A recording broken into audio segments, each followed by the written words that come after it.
जेवढे शेतकऱ्यावर वाईट दिवस आहेत तेवढे कोणावरच नाहीत.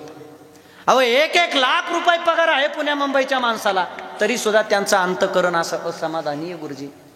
पण माझ्या शेतकऱ्याची विशेषता सांगू तुम्हाला, आभाळ जरी आलेलं दिसलं ना तरी सुद्धा माझ्या शेतकऱ्याला या जगातल्या सगळ्यात मोठा आनंद होतो. हे शेतकऱ्याचं अंतकरण आहे महाराज. शेतकऱ्याचं जीवन सांगतो तुम्हाला मी. कष्ट हे निश्चित असतं आणि फळ अनिश्चित असतं. हे शेतकऱ्याचं जीवन. एक छोटासा प्रसंग सांगून जातो तुम्हाला. सातारा जिल्ह्यात घडलेली घटना. सगळ्याच्या डोळ्यात पाणी येईल. 5 वर्षाची मुलगी बाबा, आई वारलेली, बाप लोकाची साल घालून जगत होता. त्या 5 वर्षाच्या मुलीनं अण्णा बापाला चप्पल मागावी. शेतकऱ्याचं जीवन पहा. आता दुष्काळ पडलाय. हजारो रुपये लाखो रुपये शेतकऱ्यांनी मातीत घातलेत आणि पाऊस पडत नाहीत. मला सांगा शेतकऱ्या इतक्या वेदना कुणाच्या जीवनात असतील का? आणि आज मंत्र्याचे खासदाराचे लेकरांच्या गाड्या बघा, त्यांच्या हातातले मोबाईल पहा तुम्ही. कुठं घाम गाळला यांनी एवढा, कुठं कष्ट केलं महाराज. पण ऐका, माझा भारत देश हा कृषी प्रधान देश आहे, पण इथं माझा शेतकरी राजा नाही बरं का. कृषी प्रधान या शब्दाचा अर्थ आहे शेतकरी राजा. आणि या भारत देशाचा राजा जर शेतकरी असता तर आज माझ्या भारतातल्या शेतकऱ्याला फाशी घ्यायची वेळ आली नसती. ऐका, या भारत देशातले 2 माणसं जर सुखी असले ना तर या भारतातली प्रजा सुखी राहील. पहिला या भारतातला शेतकरी आणि या सीमेवरचा जवान, हे 2 माणसं सुखी असले तर तुम्ही आम्ही सुखी खाऊ शकतो. ती 5 वर्षाची मुलगी बाबा बापाकडे चप्पल मागायला गेली. त्या बापानं सांगावं, ताई तुला चप्पल देतो पण 1 महिना थांब. का? माझ्याकडे आता पैसे नाहीत ग ताई तुला चप्पल द्यायला.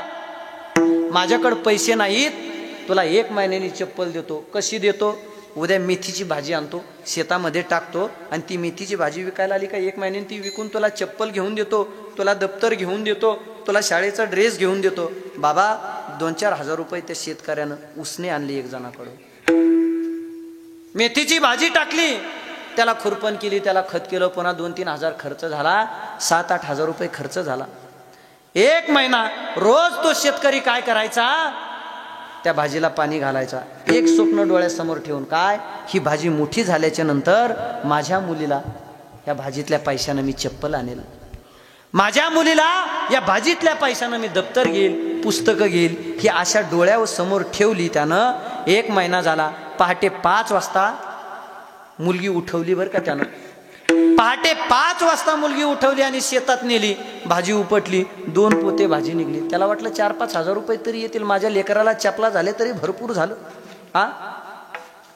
5 हजार रुपये आले तरी भरपूर झालं म्हटला. 2 पोते मेथीची भाजी झाली, रिक्षात टाकली आणि बाजारला घेऊन गेला. बंडू भाऊ ऐका, आबा सकाळ सकाळ व्यापारी आले. त्या व्यापाऱ्याने 1,500 रुपयाला 2 पोते मागितले. खर्च 7-8 हजार झाला. पोरगी उपवासी, पोरगी बिगर चपलीची, बिगर शाळेच्या ड्रेसची पोरगी 1,500ला 2 पोते द्या म्हणला. शेतकऱ्याला लई इच्छा नव्हती. माझी मुद्दल जरी निघली तरी खूप झालं म्हटला. दुपारपर्यंत थांबला. अण्णा दुपारी एक व्यापारी आला आणि दुपारी त्या व्यापाऱ्यानं 1,000 रुपयात 2 पोते मागितले. शेतकरी म्हटला, मी 4 वाजेपर्यंत थांबतो, मला 200 रुपये जरी जास्त झाले तर भरपूर झाले. देवा ऐका, 4 वाजता एक व्यापारी आला आणि त्यांनी 500 रुपयाला 2 पोते मागितले.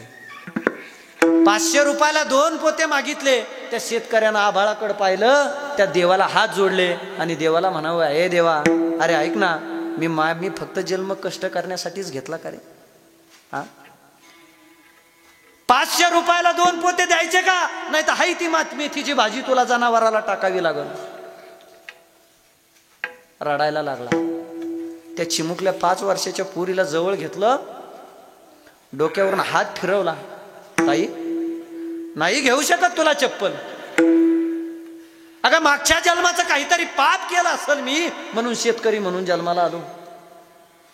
ताई तुला जर चप्पल घेतली ना, मी येताना रिक्षाचं 200 रुपये भाडं आहे, जाताना 200 रुपये भाडं द्यायचंय, 100 रुपये ताई माझ्या खिशात राहत आहेत ग. कशी चप्पल घेऊ तुला ताई?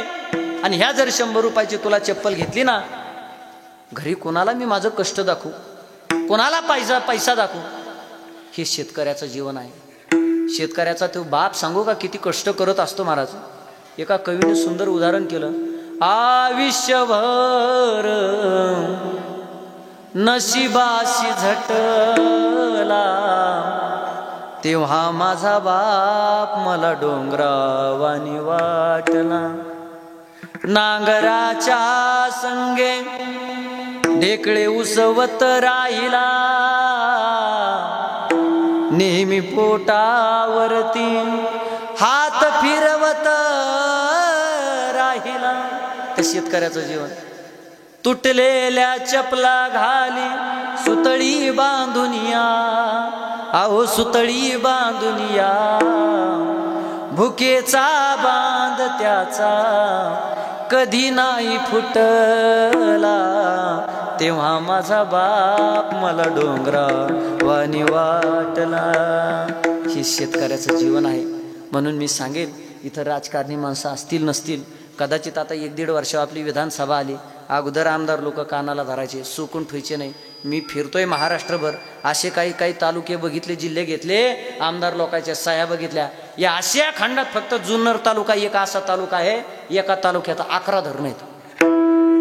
शिवनेरी किल्ल्यावर जर गेले ना तुम्ही, 11 धरणाचं तुम्हाला दर्शन होतं. आपलं पावसाळ्यात असं नाही, त्यांचं उन्हाळ्यात तसं असतं. का?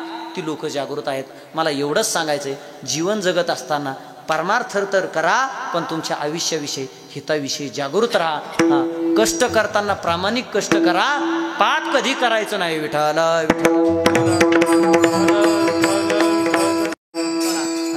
परमार्थ करत असताना एवढा शुद्ध अंतकरणानं करायचा की तो परमार्थ देवाला मान्य झाला पाहिजे. नाही तर तुकोबारायांनी सांगावं, अरे एखाद्याच्या 4 वेद पाठ असतील, 6 शास्त्र मुखोद्गत असतील, 18 पुराण जरी पाठ असतील, सगळं काही पाठ असलं ना तरी त्यांच्या अंतकरणात जर भगवंताविषयी प्रेम नसेल तर मी त्याला मानत नाही. अनिक नव्हे माझे मना हो का पंडित शहाणा, मी त्याला मानत नाही. का? त्याच्या अंतकरणामध्ये भगवंत नाही. अरे बर, पंडित कशाला म्हणायचं? देवा मला सांगा, जर सगळे शास्त्र पाठ असले, गाथे पाठ असले, ग्रंथ पाठ असले, पंडित म्हणता येईल?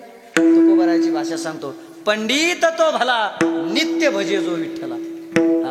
जो भगवंताचं स्मरण करेल, त्या विठ्ठलाचं नामस्मरण करेल, मी त्याला पंडित म्हणतो. म्हणून जो भजन करेल मी आयुष्यात त्यालाच मानतो, बाकीच्याला मी मानत नाही. अनिक नव्हे माझे मना हो का पंडित शहाणा विठाला.